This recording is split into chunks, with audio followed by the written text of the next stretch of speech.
Hujan tidak turun deras hari itu. Ia turun seperti debu air yang enggan menyentuh tanah, melayang-layang di udara yang dingin dan berat, membuat setiap helaan napas terasa basah. Gerimis semacam ini lebih buruk daripada badai.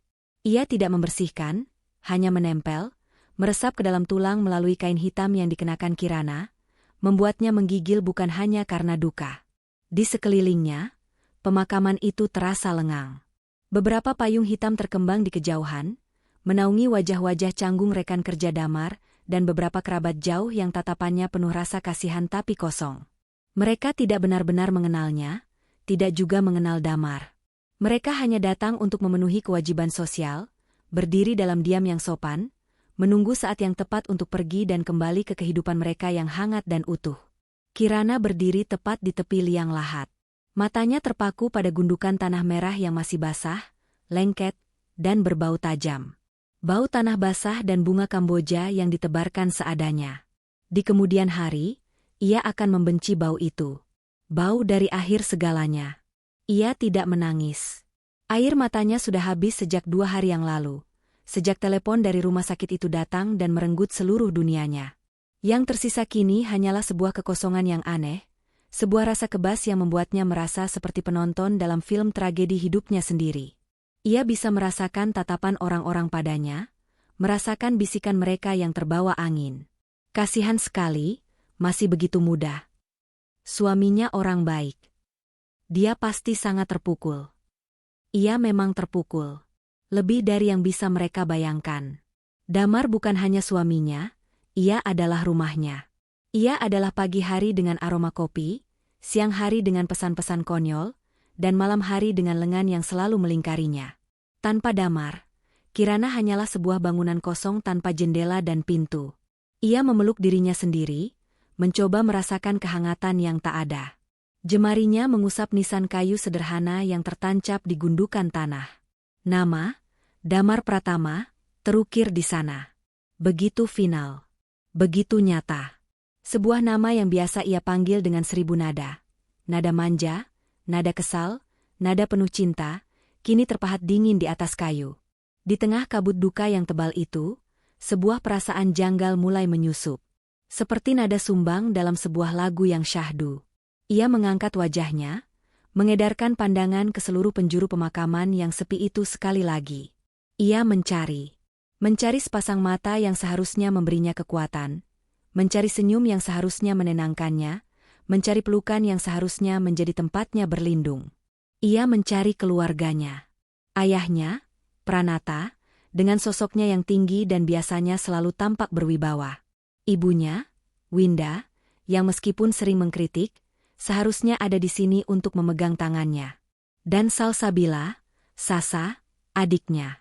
Meskipun hubungan mereka seringkali berjarak, bukankah ikatan darah seharusnya berarti sesuatu di saat seperti ini? Tak ada satupun dari mereka. Tak ada wajah ayahnya yang tegas.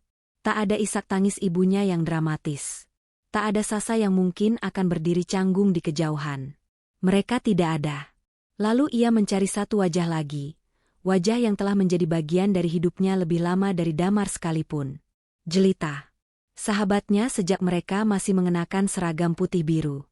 Sahabat yang tahu semua rahasianya, yang berjanji akan selalu ada untuknya. Jelita juga tidak ada. Kekosongan yang ia rasakan di dadanya karena kehilangan Damar kini terasa semakin dalam, semakin tajam, karena kini ia sadar bahwa ia benar-benar sendirian. Rasa sakit karena kehilangan kini bercampur dengan pedihnya rasa diabaikan, ditinggalkan di tengah medan perang emosionalnya tanpa seorang pun sekutu. Sebuah pikiran buruk melintas. Mungkinkah terjadi sesuatu pada mereka? Kecelakaan? Tapi tidak mungkin mereka semua mengalami kecelakaan di saat yang bersamaan. Pikiran itu terlalu tidak masuk akal. Jadi, apa alasannya? Apa yang bisa lebih penting daripada pemakaman suami dari putri sulung mereka? Daripada pemakaman suami dari sahabat terbaik mereka? Pertanyaan-pertanyaan itu berputar di kepalanya, menciptakan sebuah labirin kebingungan yang membuatnya pusing. Prosesi pemakaman terus berjalan. Suara seorang pemuka agama melantunkan doa-doa dengan nada monoton yang menenangkan sekaligus menyeramkan. Kirana mendengar suara sekop menghantam tumpukan tanah. Lalu suara tanah yang dilemparkan ke bawah, mengenai peti kayu Damar. Buk, buk, buk. Setiap suara seperti pukulan langsung ke ulu hatinya. Ia ingin berteriak, menyuruh mereka berhenti. Jangan kubur dia. Jangan ambil dia dariku. Tapi bibirnya terkunci rapat. Tubuhnya hanya bisa berdiri mematung, menjadi saksi dari perpisahan paling kejam dalam hidupnya.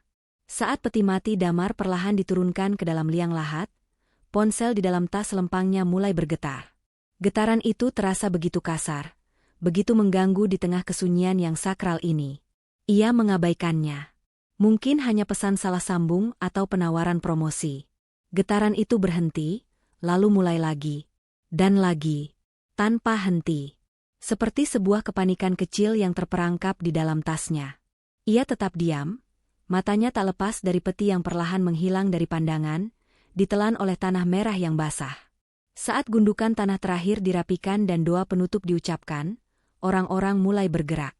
Mereka menghampirinya satu persatu, mengucapkan belasungkawa dengan kalimat-kalimat standar, menepuk pundaknya dengan canggung, lalu pergi. Akhirnya, hanya ia yang tersisa. Berdiri sendirian di samping makam baru itu. Hujan masih turun, seolah alam pun tak mau berhenti berkabung untuknya. Barulah saat itu ia teringat pada ponselnya. Dengan tangan yang sedikit gemetar karena dingin dan syok, ia membuka tasnya dan mengeluarkan benda itu. Layarnya basah oleh embun, tapi masih bisa menyala dengan jelas. 22 panggilan tak terjawab. Semuanya dari satu nama, Ibu. Jantung Kirana serasa berhenti berdetak sejenak. 22. Itu bukan jumlah yang wajar. Itu adalah jumlah kepanikan. Di bawah rentetan panggilan itu, ada satu notifikasi pesan singkat. Ia membukanya. Pesan itu singkat, hanya beberapa kata. Namun setiap hurufnya terasa seperti ujung pisau yang tajam, ditulis dengan huruf kapital yang seolah menjerit padanya. Kirana, kita perlu bicara sekarang. Bukan, sayang, kamu tidak apa-apa. Bukan, maaf kami tidak bisa datang. Bukan, kami akan segera menyusul, hanya sebuah perintah. Dingin, tanpa emosi, dan mendesak.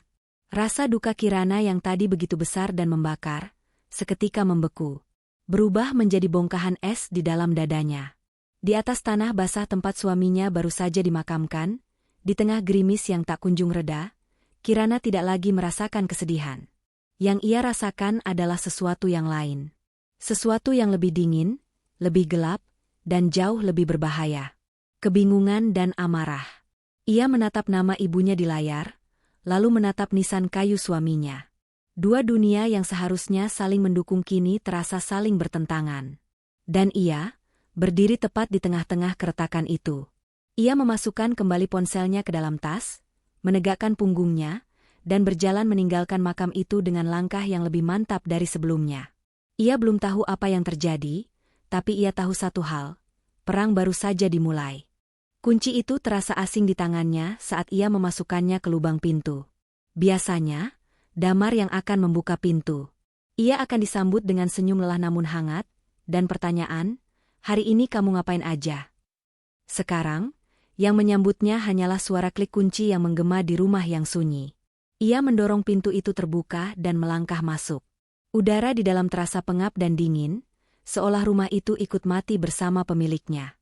Setiap sudut, setiap benda, adalah hantu kenangan yang siap menerkamnya. Di ruang tamu, sofa yang mereka beli bersama dengan sisa gaji pertama mereka tampak begitu kosong.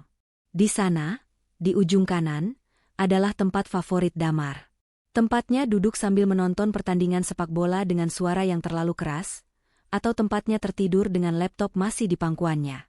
Kirana bisa melihat lekukan samar di bantal sofa, lekukan dari kepala Damar. Ia berjalan melewatinya dengan cepat, menuju dapur. Di atas meja makan, ada 2 cangkir kopi dari pagi 2 hari yang lalu. Cangkirnya sudah kosong, sementara cangkir Damar masih terisi setengah. Kopi dingin yang tak akan pernah diminum. Ia ingat pagi itu. Damar mengeluh sakit kepala.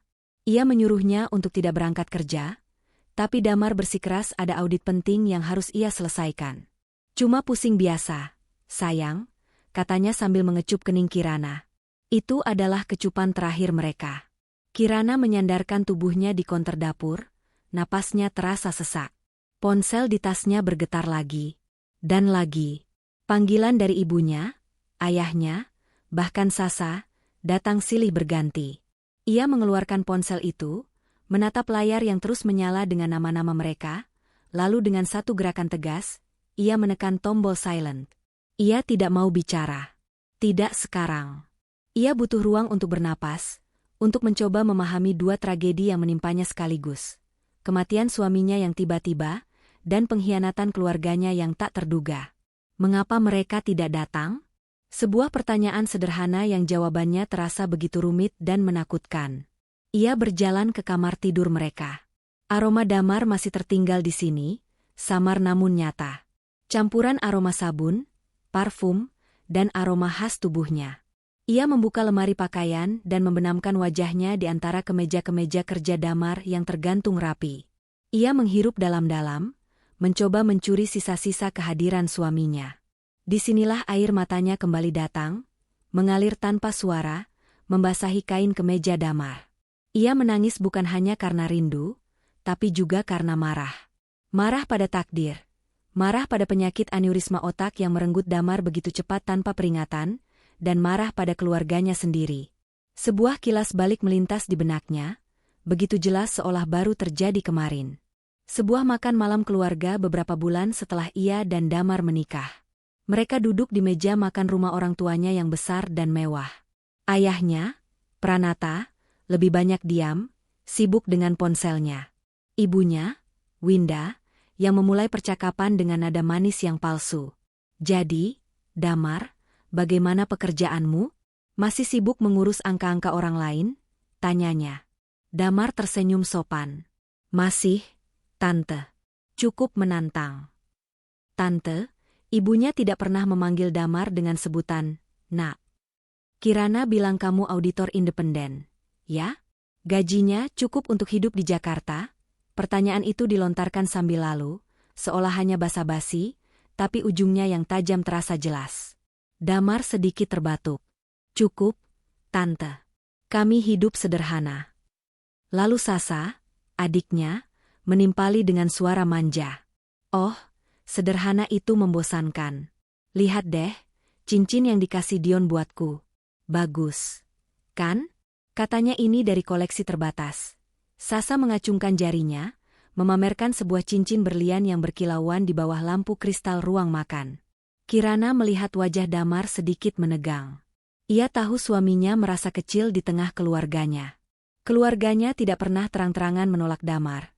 Tapi mereka punya cara untuk menunjukkan ketidaksetujuan mereka. Melalui sindiran halus, perbandingan yang menyakitkan, dan tatapan meremehkan. Bagi mereka, Damar, seorang yatim piatu yang membangun karirnya dari nol, dianggap tidak sepadan. Damar terlalu sederhana untuk standar keluarga mereka yang selalu mengukur segalanya dari materi dan status sosial. Dan Sasa, si anak emas, selalu dijadikan tolok ukur. Semua keinginan Sasa selalu dituruti, semua pasangannya selalu dari kalangan atas yang disetujui orang tua mereka. Kirana menarik diri dari lemari. Kenangan itu hanya menambah luka di hatinya. Ia menyalakan laptop yang tergeletak di meja kerja Damar. Ia tidak tahu apa yang ia cari. Mungkin sekadar pengalihan. Ia membuka browser, jarinya secara otomatis mengetikkan alamat media sosial. Sebuah kebiasaan bodoh untuk mengisi kekosongan. Halaman berandanya dipenuhi ucapan duka cita dari teman-temannya. Namun, di antara semua itu, sebuah unggahan menarik perhatiannya. Sebuah foto dari salah satu teman dekat Sasa. Di foto itu, temannya berpose dengan beberapa orang lain. Latar belakangnya adalah sebuah ballroom hotel yang didekorasi dengan bunga-bunga putih yang mewah. Keterangan fotonya singkat, turut berbahagia untuk Sasa Rangga. Enga Gemendai. Jantung Kirana berdebar kencang. Engagement Day? Hari pertunangan? Ia mengklik profil teman Sasa itu, mencari lebih banyak foto. Dan di sanalah semuanya terungkap. Sebuah album foto publik dengan judul, Sasa Rangga S Special Day. Tanggal unggahannya, hari ini. Dunia Kirana seakan berhenti berputar. Ia mengklik foto pertama. Di sana, adiknya, Salsabila, Berdiri anggun dalam balutan gaun sutra berwarna pastel, tersenyum bahagia sambil memamerkan cincin di jari manisnya. Di sampingnya berdiri Rangga, seorang pengusaha muda kaya raya yang wajahnya sering ia lihat di majalah bisnis, tampak gagah dengan setelan jas mahalnya. Mereka tampak sempurna. Terlalu sempurna. Kirana terus menggulir. Foto berikutnya menampilkan ayah dan ibunya. Ayahnya, Pranata, berdiri tegap sambil menjabat tangan Rangga, senyum kepuasan terukir jelas di wajahnya. Ibunya, Winda, memeluk Sasa dengan erat, matanya berbinar-binar penuh kebanggaan. Tidak ada jejak duka di wajah mereka. Hanya ada kebahagiaan dan perayaan. Mereka berpesta. Di hari yang sama saat putri sulung mereka menguburkan suaminya, mereka merayakan pertunangan putri bungsu mereka. Lalu, ia sampai pada sebuah foto yang menghancurkan sisa-sisa hatinya menjadi debu. Sebuah foto grup. Sasa dan Rangga di tengah, diapit oleh kedua keluarga. Dan di sana, berdiri tepat di samping Sasa, memegang buket bunga kecil seolah ia adalah pendamping pengantin, adalah Jelita. Sahabatnya. Jelita tersenyum lebar ke arah kamera, senyum yang sama yang biasa ia berikan pada Kirana. Senyum yang kini terasa seperti sebuah pengkhianatan paling keji. Rasa mual naik ke tenggorokan Kirana. Jadi, ini alasannya. Ini adalah hal yang lebih penting daripada kematian Damar. Sebuah pesta pertunangan. Sebuah aliansi bisnis yang dibungkus dalam perayaan cinta. Mereka tidak lupa. Mereka tidak celaka. Mereka memilih. Mereka dengan sadar memilih untuk tidak berada di sisinya. Mereka memilih pesta, kemewahan, dan citra keluarga di atas dukanya. Ia membanting laptop itu hingga tertutup. Suara dentumannya memecah keheningan rumah. Ia tidak lagi menangis. Sesuatu di dalam dirinya telah mati, digantikan oleh amarah yang begitu dingin dan membara. Mereka telah menari di atas kuburan suaminya. Mereka telah merayakan kebahagiaan. Mereka di atas penderitaannya. Dinding kebisuan yang ia bangun untuk melindungi dirinya dari panggilan mereka kini berubah fungsi. Itu bukan lagi perisai untuk menahan sakit, tapi dinding benteng tempat ia akan merencanakan pembalasannya. Mereka telah meninggalkannya sendirian di tengah badai. Mereka akan segera tahu bahwa badai itu kini bernama Kirana. Amarah adalah api. Ia bisa membakar habis, meninggalkan puing-puing dan abu. Tapi amarah Kirana berbeda. Ia adalah api biru yang dingin, yang tidak menghancurkan secara membabi buta, melainkan membakar dengan fokus yang tajam, mengubah kerapuhan menjadi baja. Selama 3 hari setelah pemakaman, ia tidak keluar dari rumah. Ia tidak menjawab satupun dari ratusan panggilan dan pesan yang masuk. Ia membiarkan keluarganya panik dalam ketidaktahuan mereka. Di dalam rumah yang sunyi itu, ia bergerak seperti hantu yang punya tujuan. Ia tidak lagi menangisi kenangan, ia mempelajarinya. Ia mencoba mengingat setiap percakapan, setiap sindiran, setiap tatapan aneh dari keluarganya terkait Damar dan pekerjaannya. Semuanya mulai terlihat seperti kepingan puzzle yang mengerikan. Dukanya belum hilang, tentu saja tidak. Rasa kehilangan itu ada di sana, sebuah lubang hitam di pusat eksistensinya. Tapi kini, lubang itu dikelilingi oleh dinding es yang kokoh. Dinding yang dibangun dari pengkhianatan. Ia tahu ia tidak bisa melawan keluarganya secara langsung. Mereka punya uang, kekuasaan, dan koneksi. Ia hanya seorang janda yang berduka di mata dunia. Ia butuh informasi. Ia butuh celah di benteng mereka. Ia butuh seseorang dari dalam, tapi bukan bagian dari lingkaran inti. Pikirannya langsung tertuju pada Raditya. Sepupunya dari pihak ibu. Keluarga Raditya adalah cabang yang kurang beruntung dari pohon keluarga besar mereka. Ayahnya seorang guru, ibunya seorang perawat. Mereka orang-orang baik, jujur, dan seringkali dipandang sebelah mata dalam pertemuan keluarga besar. Kirana selalu menyukai Raditya. Pemuda itu pendiam, pengamat yang baik, dan punya rasa keadilan yang tulus. Ia tidak pernah terlibat dalam drama dan kesombongan yang sering dipertontonkan oleh Sasa dan sepupu-sepupu lainnya. Yang terpenting, Kirana tahu, Raditya pasti diundang ke pesta itu. Ibunya tidak akan melewatkan kesempatan untuk memamerkan kesuksesan Sasa di depan saudara perempuannya yang hidupnya lebih sederhana. Raditya adalah mata dan telinganya. Ia menunggu hingga larut malam untuk menelepon. Ia ingin memastikan Raditya sendirian dan bisa bicara lebih bebas. Ia mengambil napas dalam-dalam, menekan nomor sepupunya, dan menunggu. Setelah beberapa dering yang terasa begitu panjang, sebuah suara serak menjawab. "Halo? Radit, ini Kirana," katanya. Suaranya lebih tenang dari yang ia duga. Di seberang sana hening sejenak, lalu terdengar suara gaduh seolah Raditya sedang bergerak menjauh dari keramaian. "Kirana? Ya Tuhan, Kirana. Aku turut berduka cita atas Damar. Aku minta maaf. Aku benar-benar minta maaf aku tidak datang ke pemakaman." Suara Raditya terdengar tulus, penuh rasa bersalah. "Terima kasih, Radit," jawab Kirana datar. Ia tidak punya energi untuk berbasa-basi. "Aku tahu kau tidak datang. Karena kau ada di tempat lain." Lagi-lagi hening. Kirana bisa mendengar napas Raditya yang tertahan. "Kirana, aku bisa jelaskan." "Jelaskan," tuntut Kirana. Satu kata itu terdengar seperti perintah. Paman Pranata dan Tante Winda, mereka bilang ini acara yang sangat penting. Mereka bilang semua keluarga harus hadir, tanpa kecuali. Mereka bilang ini menyangkut masa depan perusahaan. Raditya berbicara dengan cepat, kalimatnya tumpang tindih. "Acara apa yang lebih penting dari kematian suamiku, Radit?" tanya Kirana, suaranya dingin menusuk. Raditya menghela napas panjang. "Pertunangan Sasa," cicitnya, "dengan Rangga Adhitama." Kirana diam, membiarkan Raditya mengisi kekosongan itu dengan kegugupannya. "Pestanya besar sekali, Kirana. Di hotel mulia. Semua orang penting ada di sana. Rekan bisnis paman, kolega keluarga Rangga. Semuanya. Suasananya kau tahu sendiri, seperti bukan pesta pertunangan biasa. Lebih terasa seperti pertemuan bisnis." "Jadi," kata Kirana perlahan, "mereka tahu Damar meninggal, dan mereka tetap melanjutkan pestanya." "Ya," jawab Raditya pelan. "Aku sempat bertanya pada Tante Winda. Aku bilang ini tidak pantas. Aku bilang kau pasti hancur sendirian. Tapi Tante dia bilang, justru karena ini penting, kita tidak bisa membatalkannya. Bisnis adalah bisnis. Kirana pasti bisa mengerti nanti. Ini juga demi kebaikan masa depan keluarga. Bisnis adalah bisnis. Kirana pasti bisa mengerti nanti."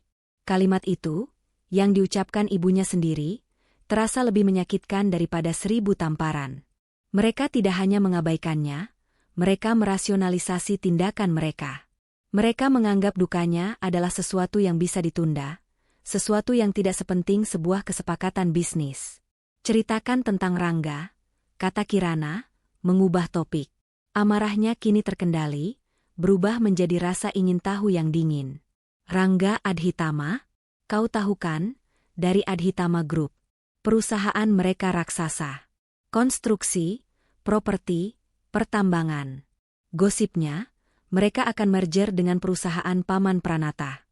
Pertunangan ini seperti segel untuk kesepakatan itu. Semua orang di pesta membicarakan hal itu. Mereka bilang ini akan jadi aliansi bisnis terbesar tahun ini. Paman Pranata tampak sangat bangga," cerita Raditya.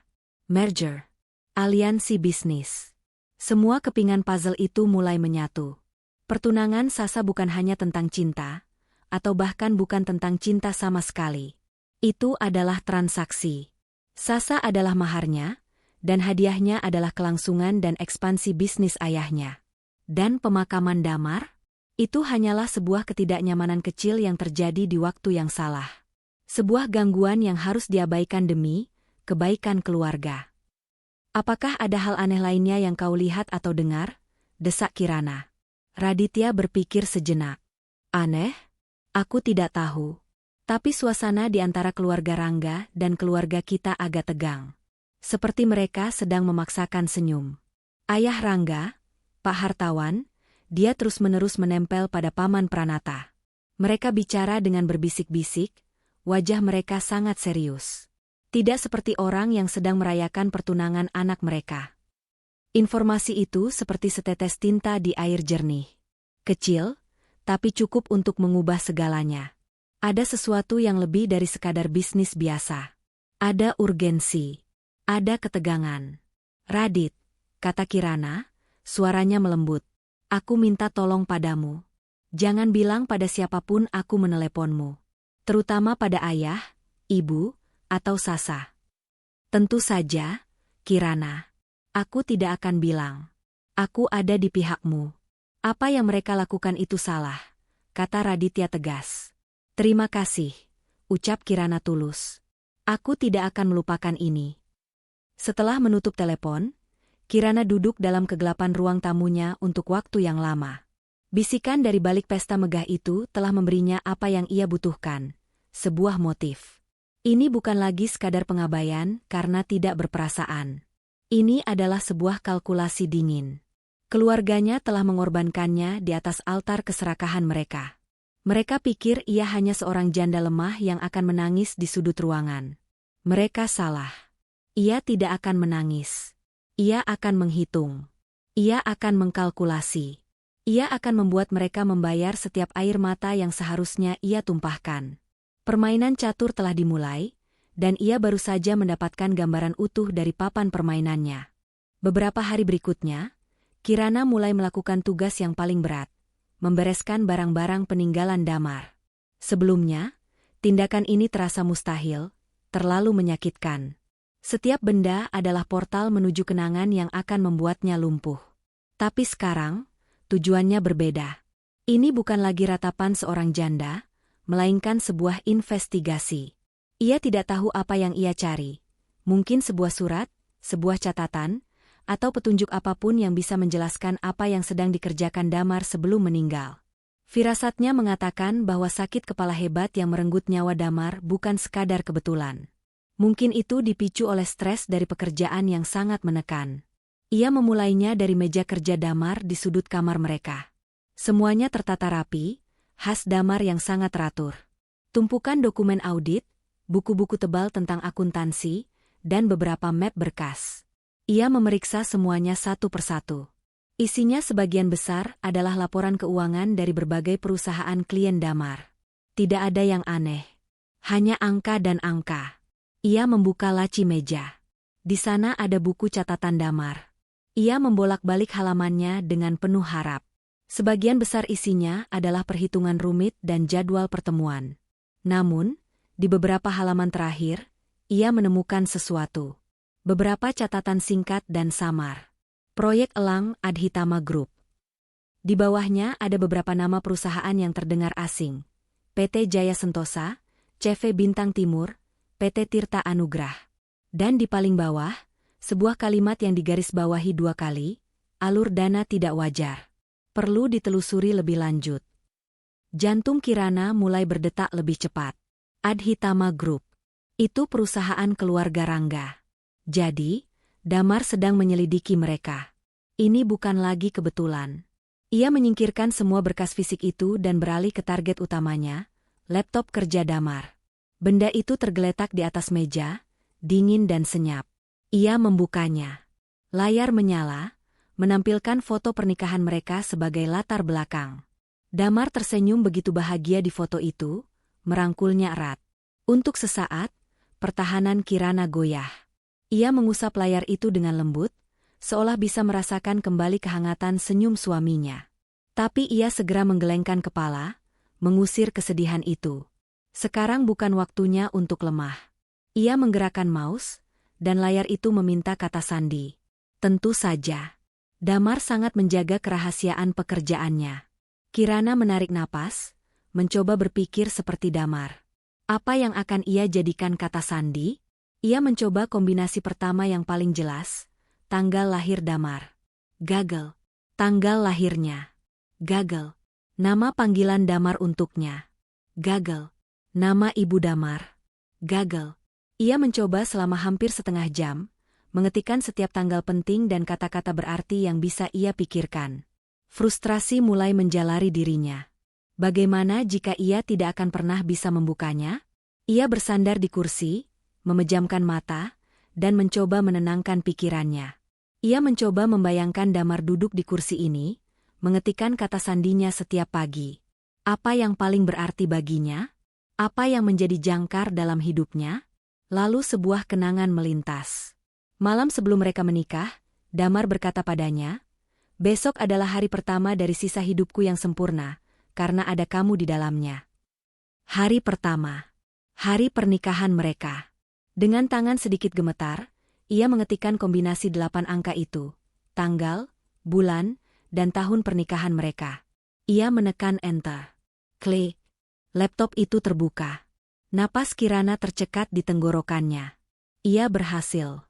Di antara puluhan folder klien yang tersusun rapi, ada satu folder yang langsung menarik perhatiannya. Namanya sama seperti yang tertulis di buku catatan Damar, Proyek Elang. Ia mengklik 2 kali untuk membukanya. Folder itu ternyata juga dilindungi sandi. Tapi kali ini, Kirana tidak perlu berpikir lama. Ia mengetikkan kata sandi yang sama. Dan folder itu pun terbuka. Isinya membuat darah Kirana terasa dingin. Di dalamnya bukan hanya dokumen, tapi puluhan subfolder yang diberi label dengan cermat, transaksi mencurigakan, perusahaan cangkang, email korespondensi, draft laporan awal.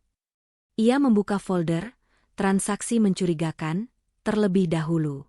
Layar itu dipenuhi oleh spreadsheet yang rumit, menunjukkan aliran dana dalam jumlah miliaran rupiah yang bergerak dari Adhitama Group ke perusahaan-perusahaan asing yang namanya belum pernah ia dengar, lalu kembali lagi ke Indonesia melalui perusahaan-perusahaan kecil seperti PT Jaya Sentosa dan CV Bintang Timur. Nama-nama yang ia lihat di buku catatan Damar. Kemudian ia membuka folder, perusahaan cangkang. Di sana ada dokumen-dokumen registrasi perusahaan. Alamat kantornya fiktif, nama direksinya adalah orang-orang yang tidak jelas. Damar bahkan telah melampirkan foto dari alamat-alamat tersebut, yang ternyata hanyalah ruko kosong atau warung kecil. Ini adalah skema pencucian uang yang sangat terorganisir. Tapi penemuan yang paling menghancurkan ada di dalam folder, email korespondensi. Damar, entah bagaimana caranya, berhasil mendapatkan salinan percakapan email antara beberapa petinggi di Adhitama Group. Mereka membahas pengamanan dana dan pembersihan aset dengan menggunakan istilah-istilah sandi. Dan di salah satu email terbaru, sebuah email yang dikirim hanya seminggu sebelum Damar meninggal, ada sebuah nama yang membuat Kirana mual. Pranata. Ayahnya. Email itu dari Direktur Keuangan Adhitama Group kepada hartawan Adhitama, ayah Rangga. Isinya membahas tentang rencana merger dengan perusahaan Pranata. Tapi bahasanya aneh. Mereka tidak membahas soal sinergi bisnis atau peningkatan pangsa pasar. Mereka membahas bagaimana struktur perusahaan Pranata yang bersih bisa digunakan untuk menyerap kelebihan likuiditas dan menyeimbangkan raca mereka sebelum audit tahunan. Dengan kata lain, mereka berencana menggunakan perusahaan ayahnya sebagai mesin cuci raksasa untuk membersihkan uang haram mereka. Dan bagian terburuknya, ada balasan dari seseorang yang menggunakan alamat email pribadi, bukan email kantor, yang Kirana kenali sebagai milik ayahnya. Balasannya singkat, disetujui. Percepat proses pertunangan sebagai tanda itikat baik. Semuanya menjadi jelas. Kegentingan yang dirasakan Raditya di pesta itu. Desakan ibunya di telepon. Pertunangan Sasa yang dipercepat. Semuanya bukan hanya untuk bisnis. Itu adalah bagian dari konspirasi kriminal. Ayahnya telah menjual putrinya, Sasa, dan mengorbankan putrinya yang lain, Kirana, untuk menjadi bagian dari kebusukan ini. Ia rela mempertaruhkan segalanya demi kesepakatan kotor itu. Kirana menyandarkan punggungnya di kursi. Ruangan itu terasa berputar. Ia menatap layar laptop dengan nanar. Ini adalah warisan terakhir Damar untuknya. Suaminya tidak meninggal sia-sia. Ia meninggal saat sedang berjuang membongkar kebenaran. Ia telah meninggalkan sebuah bom waktu. Sebuah senjata. Dan ia, Kirana, kini yang memegang pemicunya. Amarah dingin di dalam dirinya kini memiliki target yang jelas.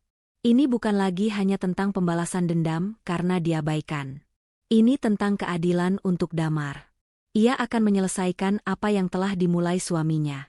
Ia akan memastikan mereka semua, keluarganya dan keluarga Rangga, merasakan akibat dari perbuatan mereka. Ia akan menjadi elang yang diimpikan oleh Damar. Air mata Kirana telah mengering. Di hari-hari setelah penemuan mengejutkan di laptop Damar, ia tidak lagi merasakan gelombang duka yang melumpuhkan itu. Kesedihan itu masih ada, tentu saja, sebuah lubang hitam yang permanen di hatinya, tetapi kini ia telah belajar untuk berjalan di sekelilingnya, bukan jatuh ke dalamnya. Yang mengisi kekosongan itu sekarang adalah tujuan. Sebuah kejernihan pikiran yang dingin dan tajam seperti pecahan kaca. Ia menatap tumpukan bukti digital yang ditinggalkan suaminya, bukan sebagai surat wasiat yang menyedihkan, melainkan sebagai sebuah peta perang. Ia menghabiskan 2 hari penuh terkurung di dalam rumah, hanya ditemani kopi hitam dan suara ketukan jarinya di keyboard. Ia tidak sedang meratapi nasib. Ia sedang belajar. Ia membaca setiap email, menelusuri setiap transaksi di spreadsheet, dan mempelajari nama setiap perusahaan cangkang. Ia, yang hanya tahu sedikit tentang dunia keuangan, kini membenamkan dirinya dalam istilah-istilah seperti leverage buyut, faktur fiktif, dan yurisdiksi suaka pajak. Ia menggambar bagan alur dana di sebuah papan tulis putih yang dulu sering Damar gunakan untuk mencatat ide-ide auditnya. Garis-garis spidol merah dan biru saling bersilangan, menghubungkan Adhitama Group, perusahaan ayahnya, dan puluhan entitas tak berwajah lainnya dalam sebuah jaring laba-laba kejahatan kerah putih yang rumit. Ia bisa saja menghancurkan mereka semua saat itu juga. Ia bisa mengirimkan semua bukti ini ke Komisi Pemberantasan Korupsi atau ke redaksi surat kabar terbesar di negeri ini. Dalam semalam, nama Adhitama dan nama ayahnya akan hancur lebur. Mereka akan dipenjara, dipermalukan, dan kehilangan segalanya. Tapi pikiran itu tidak memberinya kepuasan. Itu terlalu mudah, terlalu cepat. Sebuah ledakan dahsyat memang akan menghancurkan. Tapi setelah asapnya hilang, semuanya selesai. Kirana tidak menginginkan akhir yang cepat. Ia ingin mereka merasakan apa yang ia rasakan. Ia ingin mereka merasakan ketakutan yang merayap perlahan. Kecurigaan yang menggerogoti dari dalam. Perasaan tidak berdaya saat dunia yang mereka bangun dengan susah payah mulai retak, keping demi keping, tanpa mereka tahu dari mana datangnya serangan. Ia tidak akan menjadi bom nuklir. Ia akan menjadi racun yang bekerja lambat. Ia tidak akan menghancurkan papan catur mereka, ia akan ikut bermain. Dan ia akan menang. Langkah pertamanya membutuhkan ketelitian. Ia harus menanam benih keraguan di tempat yang paling subur. Dari risetnya yang mendalam di internet dan catatan Damar, ia menemukan satu nama, Bambang Sulistyo. Seorang anggota Dewan Direksi di Adhitama Group. Bambang adalah rival lama hartawan Adhitama, ayah Rangga. Ia berasal dari keluarga pendiri perusahaan yang sahamnya perlahan tergerus oleh manuver bisnis hartawan. Catatan Damar menyebutkan bahwa Bambang beberapa kali menentang kebijakan ekspansi hartawan yang dianggapnya terlalu berisiko. Bambang adalah serigala tua yang sabar, menunggu saat yang tepat untuk menyerang. Kirana akan memberinya amunisi pertama. Ia tidak akan melakukannya dari rumah. Jejak digital adalah musuh. Ia mengenakan pakaian yang tidak mencolok, sebuah jaket hoodie dan kacamata hitam, lalu pergi ke sebuah warung internet di pinggiran kota, tempat yang ramai dan tidak akan ada yang memperhatikannya. Ia membayar untuk 1 jam penggunaan komputer dengan uang tunai. Di bilik yang remang-remang, ia membuat sebuah alamat email baru dengan nama yang sangat umum dan tidak terlacak. Kemudian, ia mulai mengetik. Pesannya harus sempurna. Tidak boleh terdengar seperti ancaman atau tuduhan langsung. Itu harus terdengar seperti bisikan dari seorang informan internal yang ketakutan. Subjek, informasi rahasia. Kepada YTH. Bapak Bambang Sulistyo.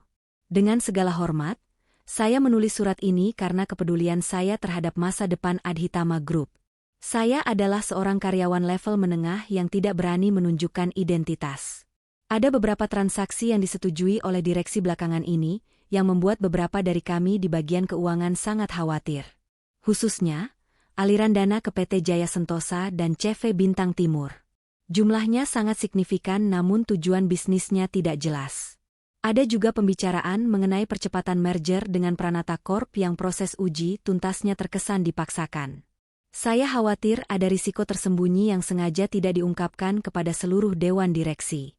Saya hanya berani memberikan informasi ini. Saya harap Bapak bisa menggunakan posisi Bapak untuk melihat lebih dalam demi kebaikan kita semua.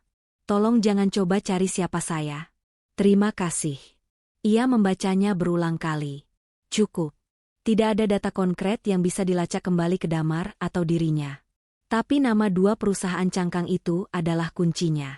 Itu adalah informasi spesifik yang hanya bisa diketahui oleh orang dalam. Itu akan cukup untuk menyalakan api keingintahuan dan kecurigaan Bambang. Dengan jantung berdebar, ia menekan tombol "kirim".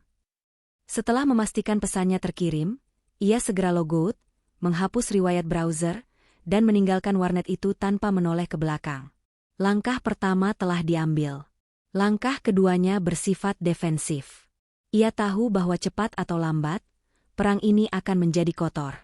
Keluarganya, saat terdesak, mungkin akan mencoba menyerangnya melalui keuangan. Ia harus mengamankan masa depannya. Keesokan harinya, ia membuat janji temu dengan seorang penasihat keuangan. Bukan penasihat keuangan keluarganya, tentu saja, melainkan seorang profesional independen yang direkomendasikan oleh salah satu kolega lama damar yang ia percaya. Di kantor yang tenang dan profesional itu, Kirana menjelaskan situasinya dengan tenang. Ia tidak menceritakan detail tentang balas dendamnya, tentu saja. Ia hanya berkata bahwa setelah kematian suaminya, ia ingin menata ulang keuangannya dan menginginkan independensi penuh dari keluarganya karena ada perbedaan prinsip.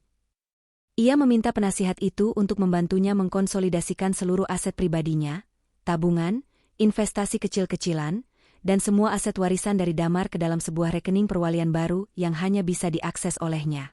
Ia juga melikuidasi beberapa saham yang ia miliki bersama keluarganya dan memindahkan dananya. Penasihat keuangan itu, seorang wanita parubaya yang tajam dan efisien, mendengarkan dengan saksama dan mengangguk. Langkah yang bijaksana, Bu Kirana, katanya.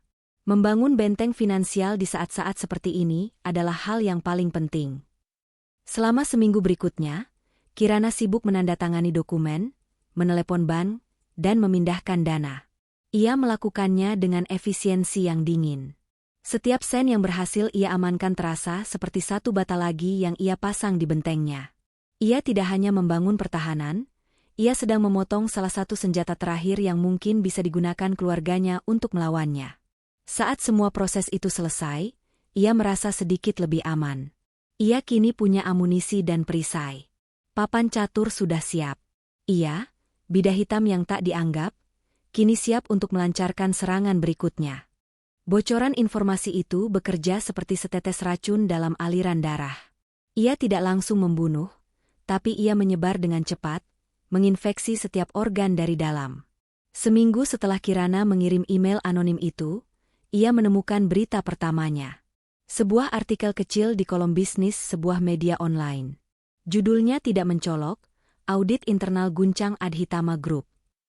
Artikel itu tidak menyebutkan detail, hanya mengutip sumber internal yang mengatakan bahwa ada pemeriksaan mendadak terhadap beberapa transaksi investasi yang dilakukan perusahaan. Nama Bambang Sulistyo disebut sebagai pihak yang mengusulkan audit tersebut. Kirana membaca artikel itu dengan senyum tipis. Umpannya telah dimakan. Bambang Sulistyo mulai bergerak. Ini adalah tanda pertama bahwa keretakan di pondasi emas itu telah muncul.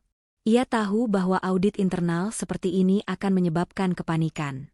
Investor akan menjadi gelisah, dan bank akan mulai bertanya-tanya. Dan yang terpenting, kesepakatan merger dengan perusahaan ayahnya, yang seharusnya berjalan mulus, kini pasti akan menghadapi hambatan. Dan benar saja, dampaknya terasa lebih cepat dari yang ia duga. Panggilan telepon dan pesan yang tadinya ia abaikan, kini datang dengan frekuensi dan intensitas yang semakin menggila. Nada mereka berubah secara dramatis, menunjukkan tingkat kepanikan yang berbeda-beda. Fase pertama datang dari ibunya, Winda. Ia masih mencoba menggunakan senjata andalannya, manipulasi dan rasa bersalah. Pesan pertama, Kirana, sayang. Ini ibu. Kamu baik-baik saja? Kenapa tidak angkat telepon ibu? Kami semua sangat khawatir. Kirana membacanya dan tidak membalas. Pesan kedua, beberapa jam kemudian, Kirana, ibu mohon angkat teleponnya. Ada masalah penting. Ini menyangkut keluarga kita. Ia tetap diam. Pesan ketiga, keesokan harinya, nadanya mulai terdengar kesal. Kirana, sikapmu ini sangat tidak dewasa. Kami semua sedang stres dan kamu malah menambah masalah dengan menghilang seperti ini. Apa kamu tidak sayang lagi sama ibu? Fase kedua dipimpin oleh ayahnya, Pranata. Ia melewati basa-basi dan langsung ke mode perintah dan kemarahan. Ia tidak mengirim pesan, ia meninggalkan serangkaian pesan suara yang tegang. Pesan suara pertama, Kirana. Ini ayah. Hubungi ayah sekarang juga. Ada yang perlu kita bicarakan. Suaranya tegas dan dingin. Pesan suara kedua, Kirana. Ayah tidak tahu apa permainanmu ini, tapi hentikan sekarang juga. Kamu membuat situasi jadi rumit. Kesepakatan dengan keluarga Adhitama tertunda karena ada masalah internal di perusahaan mereka, dan sikap Diamu ini membuat kami curiga. Suaranya mulai meninggi. Pesan suara ketiga, apa kamu yang melakukannya, Kirana? Apa kamu membocorkan sesuatu? Kalau sampai kamu merusak semua yang sudah ayah bangun, kamu akan menyesal. Suaranya penuh amarah dan tuduhan. Kirana mendengarkan semua pesan suara itu dengan detak jantung yang tenang. Menarik sekali, pikirnya, bagaimana ayahnya langsung mencurigainya. Mungkin di lubuk hatinya, ayahnya tahu bahwa ia punya alasan untuk marah. Fase ketiga, tentu saja, datang dari Sasa. Pesannya adalah campuran antara rengekan manja dan tuduhan egois. Kak, ini penting banget. Rangga marah dua terus sama aku. Katanya ada masalah di perusahaannya dan dia curiga ada YG sabotase dari keluarga kita. Pernikahan kita bisa batal tahu. Ini semua gara dua kakak kan? Kakak sengaja bikin masalah biar aku gak bahagia kan? Kak jawab dong. Kakak iri ya sama aku? Kirana membaca pesan-pesan dari adiknya dengan perasaan hampa. Iri? Oh, Sasa tidak tahu betapa kecil dan tidak pentingnya pernikahannya itu jika dibandingkan dengan apa yang dipertaruhkan di sini. Lalu, setelah hampir 2 minggu keheningan total dari pihaknya, nada mereka memasuki fase keempat, keputusasaan. Keluarga Rangga, yang kini berada di bawah tekanan audit internal, mulai menekan keluarga Kirana. Mereka mencurigai ada pengkhianat di pihak Pranata yang mencoba menggagalkan merger untuk keuntungan pribadi. Citra dan kekayaan yang menjadi dewa bagi keluarga Kirana kini berada di ujung tanduk. Suatu malam, sebuah pesan suara terakhir datang dari ayahnya. Suaranya tidak lagi marah. Suaranya terdengar lelah, serak, dan kalah. Kirana, nak, tolong angkat teleponnya. Kita perlu bicara. Ada masalah besar. Ayah mohon, nak, bicaralah pada ayah. Permohonan itu adalah musik di telinga Kirana. Sang raja yang angkuh itu akhirnya turun dari singgasananya. Mereka panik. Mereka saling curiga. Pondasi emas yang mereka banggakan itu kini retak di mana-mana, dan mereka tidak tahu bagaimana cara menambalnya. Mereka mencari-cari sumber masalah di mana-mana, tapi tidak pernah menyangka bahwa gempa itu berasal dari seorang janda pendiam yang sedang berkabung di rumahnya yang sepi. Kirana menatap ponselnya. Ia tahu waktunya hampir tiba. Ia telah membiarkan mereka terkurung dalam panci bertekanan tinggi yang ia ciptakan. Ia telah membiarkan ketakutan dan paranoia merebus mereka perlahan-lahan. Sekarang, saatnya untuk membuka katupnya sedikit. Saatnya untuk panggilan yang akhirnya akan ia jawab. Tapi pertemuan itu akan terjadi dengan aturannya, di tempatnya, dan di waktunya. Ia tidak akan datang sebagai putri yang patuh. Ia akan datang sebagai penuntut. Pesan suara ayahnya yang memohon adalah genderang perang yang ia tunggu.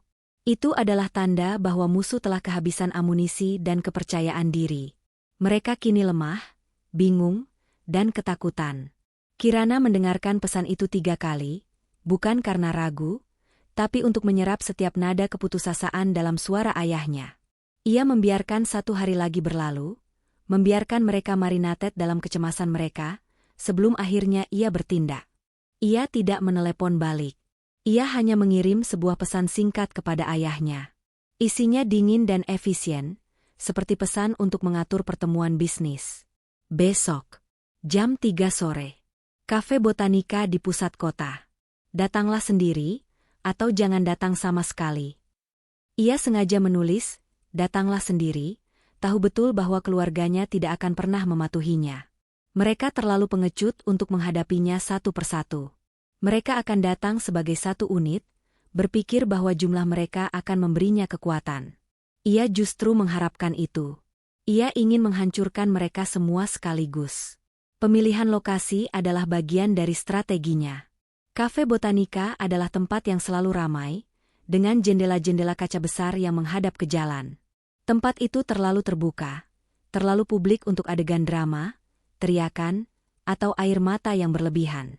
Kehadiran orang-orang asing yang sibuk dengan kopi dan laptop mereka akan menjadi penonton bisu sekaligus penjara yang tak terlihat bagi emosi keluarganya yang meluap-luap. Di sana, mereka harus menjaga sikap. Di sana, ia yang akan mengendalikan narasi. Keesokan harinya, ia mempersiapkan diri seolah akan pergi ke sebuah rapat penting. Ia tidak lagi mengenakan pakaian hitam berkabung yang longgar. Ia memilih sebuah blus sutra berwarna biru tua, warnanya hampir hitam, dipadukan dengan celana panjang dan blazer yang pas di badan. Pakaian itu membuatnya tampak lebih tegas, lebih tajam.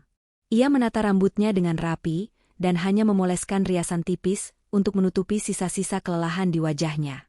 Saat ia menatap cermin, yang balas menatapnya bukanlah seorang janda yang rapuh, melainkan seorang wanita yang tidak bisa lagi diremehkan. Di dalam tas tangannya, ia meletakkan dua benda, sebuah amplop coklat tebal berisi dokumen yang telah disiapkan pengacaranya, dan sebuah flash drive hitam kecil yang terasa berat dengan beban rahasia di dalamnya. Ia tiba di Cafe Botanica 15 menit lebih awal. Ia memilih meja di sudut yang memberinya pandangan luas ke arah pintu masuk, namun tetap memberikan sedikit privasi. Ia memesan secangkir teh hitam, tanpa gula. Ia duduk dengan tenang, punggungnya tegak, mengamati kehidupan normal yang berputar di sekelilingnya. Sepasang kekasih tertawa, seorang mahasiswa mengetik dengan cepat di laptopnya, seorang ibu mencoba menenangkan anaknya yang merengek. Dunia terus berjalan, tidak peduli pada badai yang akan segera pecah di mejanya. Ketenangan ini justru memperkuat tekadnya. Tepat pukul 3, mereka datang. Seperti yang ia duga, mereka datang bersama. Ayahnya, Pranata, berjalan di depan, mencoba memancarkan aura otoritas yang biasa ia miliki, tapi ketegangan di rahangnya dan kerutan di dahinya mengkhianatinya. Di belakangnya adalah ibunya, Winda, wajahnya sudah disiapkan untuk sebuah tragedi. Matanya sedikit merah dan sembab, entah asli atau dibuat-buat. Dan yang terakhir adalah Sasa, melangkah dengan hentakan kesal, wajahnya cemberut, lengannya disilangkan di depan dada. Penampilan mereka begitu kontras dengan suasana kafe yang santai, membuat beberapa kepala menoleh ke arah mereka. Mereka menghampiri mejanya dan duduk tanpa diundang.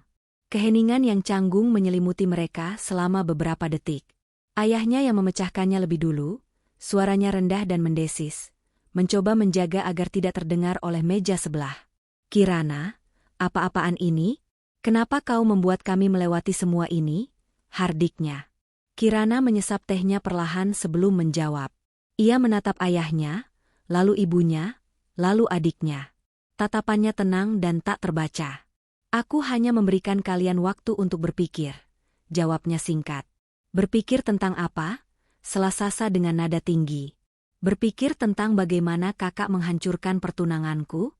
Rangga dan keluarganya hampir membatalkan semuanya, karena mereka pikir ada mata-mata di keluarga kita. "Ini semua salahmu." Ibunya menimpali, kali ini dengan taktik andalannya. Ia mengulurkan tangan, mencoba meraih tangan Kirana di atas meja, tapi Kirana menarik tangannya lebih dulu. "Sayang," suara ibunya bergetar. "Kami tahu kamu berduka. Kami tahu kamu marah karena kami tidak bisa datang ke pemakaman. Kami minta maaf. Tapi ini sudah keterlaluan. Ini bukan hanya tentang kamu. Ini tentang masa depan kita semua. Masa depan Sasa." Kirana hampir tertawa mendengar kata, "maaf," yang begitu ringan dan dipenuhi alasan. Ia menatap ibunya lekat-lekat. "Masa depan?" ulangnya dengan nada dingin. "Ibu bicara tentang masa depan seolah-olah aku tidak baru saja mengubur masa depanku."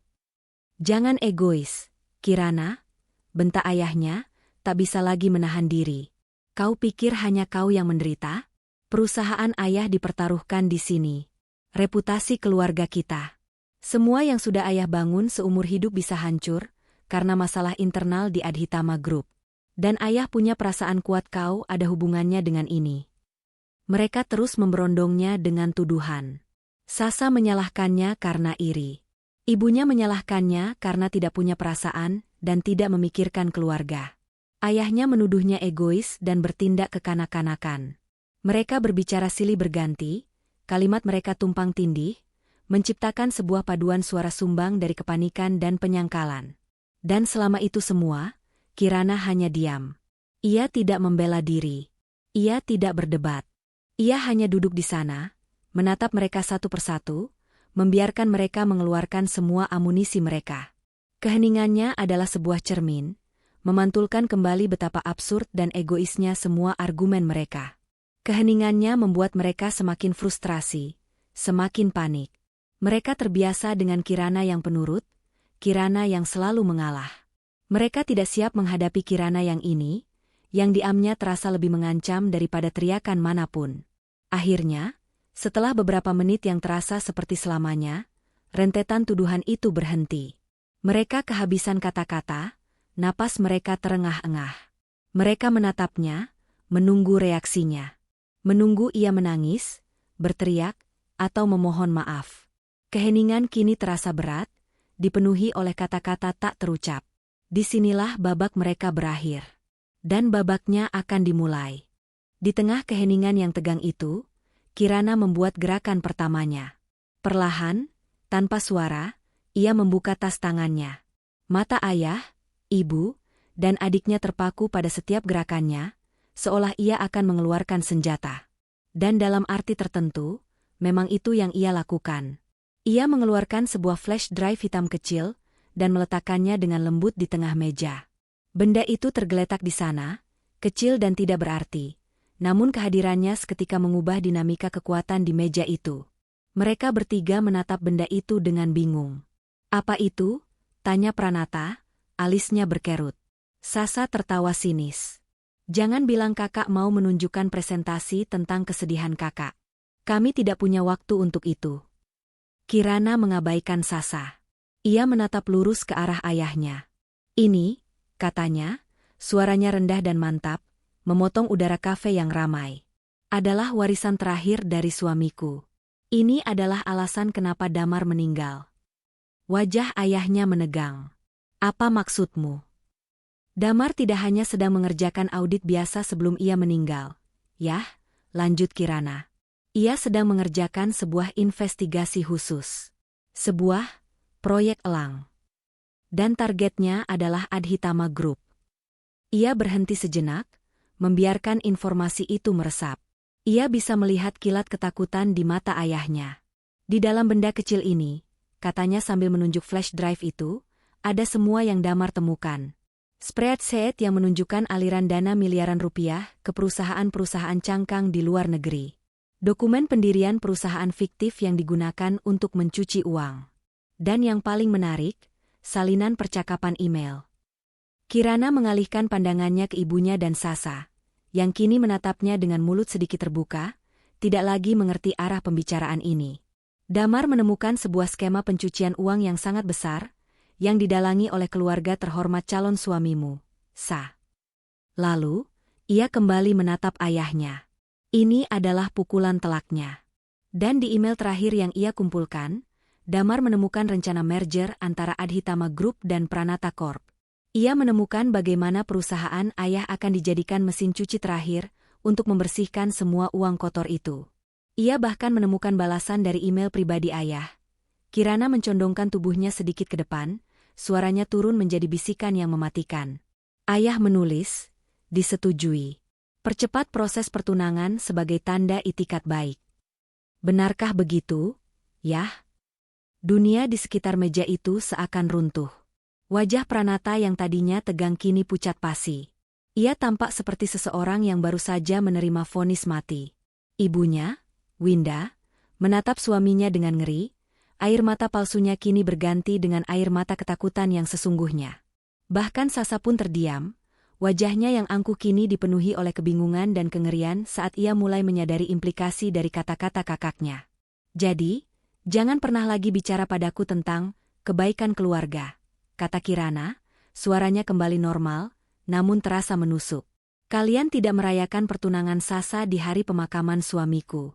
Kalian merayakan sebuah kesepakatan kriminal. Kalian menari di atas penderitaanku untuk menyegel aliansi dengan para penjahat. Kalian memilih uang kotor mereka daripada putrimu sendiri.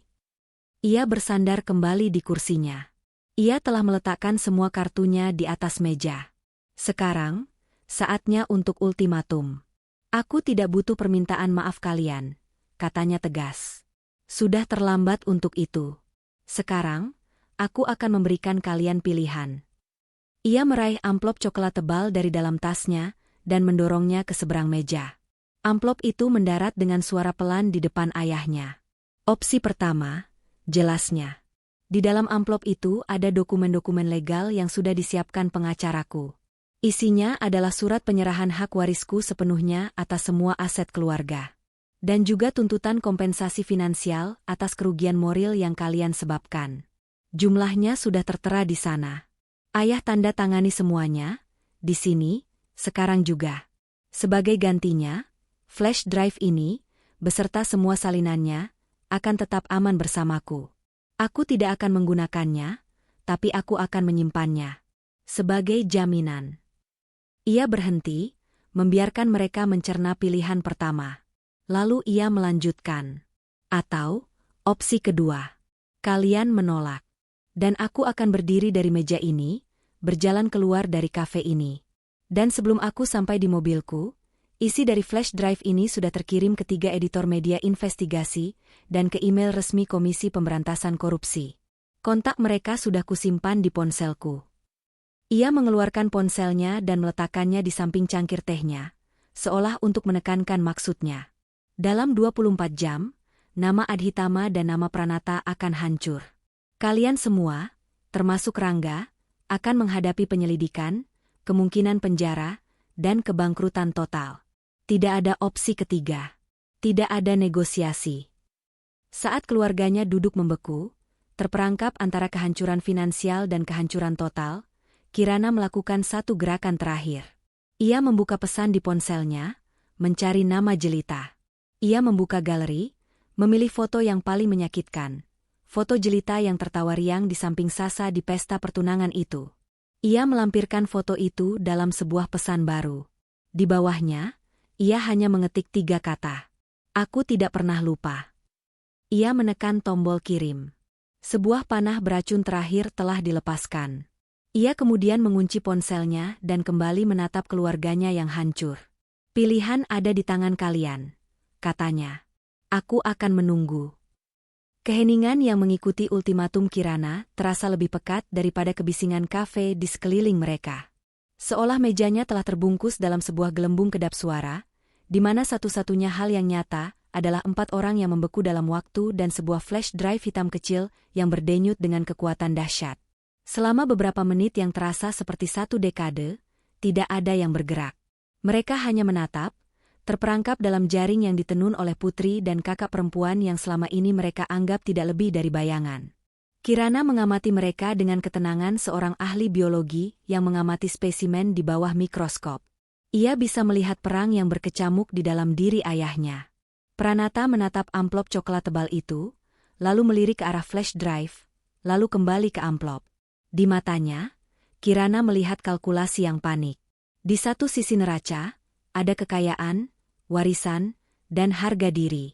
Di sisi lain, ada kehancuran total, penjara, aib yang tak terhapuskan, akhir dari nama Pranata di dunia bisnis. Ia adalah seorang penjudi yang baru saja menyadari bahwa lawannya memegang semua kartu as. Keringat mulai membasahi pelipisnya, tangannya yang tergeletak di atas meja sedikit gemetar. Di sampingnya, Winda, ibunya, tampak benar-benar hancur.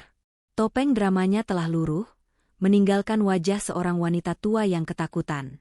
Dunianya yang dibangun di atas status sosial, pesta-pesta mewah, dan pujian dari teman-temannya kini berada di ambang kehancuran. Ia tidak menatap Kirana. Ia menatap suaminya, tatapannya memohon, mendesak, menyiratkan satu pertanyaan, perbaiki ini. Lakukan sesuatu, ia tidak peduli lagi soal benar atau salah, ia hanya peduli pada penyelamatan gaya hidupnya. Dan Sasa, adiknya itu tampak paling terguncang. Kemarahannya yang membara tadi kini telah padam, digantikan oleh ekspresi kosong penuh ketidakpercayaan. Dunianya yang sempurna, tunangan kaya raya, pernikahan impian, masa depan yang terjamin, baru saja terungkap sebagai sebuah fasad dari konspirasi kriminal. Ia menatap Kirana, kebencian di matanya kini bercampur dengan sesuatu yang lain. Sesuatu yang tampak seperti ketakutan yang kekanak-kanakan. Ia seperti seorang putri manja yang baru saja mengetahui bahwa istana pasirnya akan segera disapu oleh ombak. Kakak tidak bisa melakukan ini, bisik Sasa, suaranya serak. Itu bukan lagi sebuah tuduhan, melainkan sebuah permohonan yang lemah. Kirana tidak menjawabnya. Ia hanya menatap ayahnya. Waktu berjalan, "Yah," katanya pelan. Kata-kata itu seolah memecahkan mantra. Pranata tersentak. Ia menatap istrinya, lalu putrinya yang bungsu, dan akhirnya tatapannya kembali ke Kirana. Di mata putrinya yang sulung itu, ia tidak menemukan keraguan, tidak ada ruang untuk negosiasi. Hanya ada keputusan yang dingin dan final. Ia kalah. Ia tahu ia telah kalah telak sejak Kirana meletakkan flash drive itu di atas meja. Dengan sebuah helaan napas yang bergetar, sebuah suara dari seseorang yang jiwanya telah patah, ia menyerah. "Berikan aku pulpen," katanya parau, suaranya nyaris tak terdengar. Kirana sudah siap. Ia membuka tasnya lagi dan mengeluarkan sebuah pulpen berwarna perak yang elegan. Ia tidak membantingnya ke meja. Ia meletakkannya dengan rapi di samping amplop itu. Sebuah gerakan kecil yang menegaskan siapa yang memegang kendali. Dengan tangan yang terasa lebih berat dari timah, Pranata menarik tumpukan dokumen itu ke hadapannya. Ia membukanya tanpa membaca isinya. Ia tidak perlu membacanya. Ia tahu isinya adalah surat kapitulasi. Ia membuka halaman pertama dan mulai menandatangani. Suara goresan ujung pulpen di atas kertas tebal itu adalah satu-satunya suara di antara mereka. Scratch, scratch, scratch. Setiap goresan adalah suara dari sebagian kekayaannya yang berpindah tangan. Setiap goresan adalah suara dari harga dirinya yang terkikis. Setiap goresan adalah pengakuan bisu atas semua dosa dan pengkhianatannya. Winda memalingkan wajahnya. Isak tangisnya tertahan di tenggorokan. Sasa hanya bisa menatap proses itu dengan mata terbelalak, seolah menyaksikan pembongkaran rumahnya sendiri. Kirana menunggu dengan sabar saat ayahnya membalik halaman demi halaman, menandatangani setiap kolom yang diperlukan. Tidak ada kata-kata. Tidak ada permintaan maaf. Tidak ada penjelasan. Hanya ada transaksi dingin di tengah kafe yang hangat dan ramai. Saat tanda tangan terakhir dibubuhkan, Pranata mendorong tumpukan dokumen itu kembali ke arah Kirana dengan gerakan lelah. Tenaganya seakan terkuras habis. Kirana menarik dokumen-dokumen itu. Ia tidak langsung memasukkannya ke dalam tas. Ia memeriksa setiap halaman dengan teliti, memastikan setiap tanda tangan ada di tempatnya. Ia melakukannya bukan karena tidak percaya, tapi sebagai sebuah ritual terakhir. Sebuah penegasan bahwa bab ini telah benar-benar berakhir. Setelah puas, ia memasukkan kembali dokumen-dokumen itu ke dalam amplop coklatnya, lalu memasukkannya ke dalam tas. Ia juga mengambil pulpennya. Satu-satunya yang tersisa di atas meja adalah flash drive hitam itu. Ia mengambilnya juga dan memasukkannya ke dalam saku blazernya. Lalu ia berdiri. Kursinya berderit pelan di lantai kayu. Ia menatap mereka bertiga untuk terakhir kalinya. Ayahnya yang menunduk, tidak berani menatap matanya. Ibunya yang menangis dalam diam. Dan Sasa yang menatapnya dengan kebencian murni. Di wajah mereka, ia tidak melihat penyesalan atas apa yang telah mereka lakukan padanya. Ia hanya melihat penyesalan karena mereka telah tertangkap. Ia tidak mengatakan apa-apa lagi. Tidak ada kata perpisahan. Tidak ada ucapan semoga berhasil. Karena baginya, mereka sudah tidak ada lagi. Mereka hanyalah orang-orang asing yang kebetulan berbagi masa lalu dengannya. Dengan punggung tegak, ia berbalik dan mulai berjalan menjauh. Ia bisa merasakan tatapan mereka menusuk punggungnya, tapi ia tidak menoleh. Ia berjalan melewati meja-meja lain, melewati tawa dan obrolan orang-orang yang tidak menyadari drama sunyi yang baru saja terjadi. Ia mendorong pintu kaca kafe itu dan melangkah keluar. Udara sore yang hangat menyambut wajahnya. Rasanya seperti menghirup napas pertama setelah terlalu lama berada di bawah air. Ia tidak merasa menang. Tidak ada rasa gembira atau kepuasan yang meledak-ledak. Yang ia rasakan adalah sesuatu yang jauh lebih dalam, lebih tenang. Kebebasan. Sebuah beban yang sangat berat, yang telah ia pikul seumur hidupnya. Beban menjadi anak yang kurang disayang. beban menjadi kakak yang selalu dibanding-bandingkan, beban untuk terus membuktikan nilainya, telah terangkat dari pundaknya. Ia merasa ringan. Ia berjalan menyusuri trotoar, menyatu dengan kerumunan orang. Ia tidak akan kembali ke rumah itu. Pengacaranya akan mengurus sisanya. Ia akan menjual rumah kenangannya bersama Damar, mengemas semua memori indah mereka di dalam hatinya, dan pergi dari kota ini. Ia akan memulai hidup baru di suatu tempat di mana tidak ada seorang pun yang mengenalnya. Ia tidak tahu apa yang ada di depan. Tapi untuk pertama kalinya setelah waktu yang sangat lama, ia tidak merasa takut. Ia berjalan terus, meninggalkan masa lalunya yang hancur di belakangnya, menuju cakrawala yang tidak diketahui. Dan ia tidak pernah menoleh ke belakang. 2 tahun kemudian, angin laut yang membawa aroma garam dan bunga liar berhembus lembut, memainkan rambut Kirana yang kini dibiarkannya tergerai panjang. Ia berdiri di teras kayu kedai kopinya, menatap hamparan laut biru yang berkilauan di bawah matahari sore. Dari dalam kedai, terdengar aroma kopi yang baru diseduh bercampur dengan wangi kue kayu manis yang baru matang. Di papan nama kayu yang tergantung di atas pintu, terukir 2 kata sederhana, tanah basah. Sebuah nama yang bagi orang lain mungkin terdengar aneh, tapi bagi Kirana, itu adalah pengingat. Pengingat akan titik terendah dalam hidupnya, dan bagaimana dari tanah yang paling basah dan kelam sekalipun, kehidupan baru bisa tumbuh. Ia telah menemukan kota kecil di tepi pantai ini secara kebetulan, dan langsung jatuh cinta pada ketenangannya. Di sini, tidak ada gedung-gedung pencakar langit, tidak ada kemacetan, tidak ada ambisi yang saling sikut. Hanya ada ritme ombak, keramahan penduduk lokal, dan langit yang begitu luas. Dengan uang hasil penjualan asetnya, ia membeli sebuah bangunan tua yang menghadap ke laut dan merenovasinya menjadi sebuah kedai kopi yang nyaman. Impian kecil yang dulu sering ia dan Damar diskusikan sambil tertawa. Nanti kalau kita sudah tua, kata Damar dulu, kita akan punya kedai kopi di pinggir pantai, dan kerjaan kita cuma meracik kopi dan baca buku seharian. Damar tidak akan pernah menua bersamanya.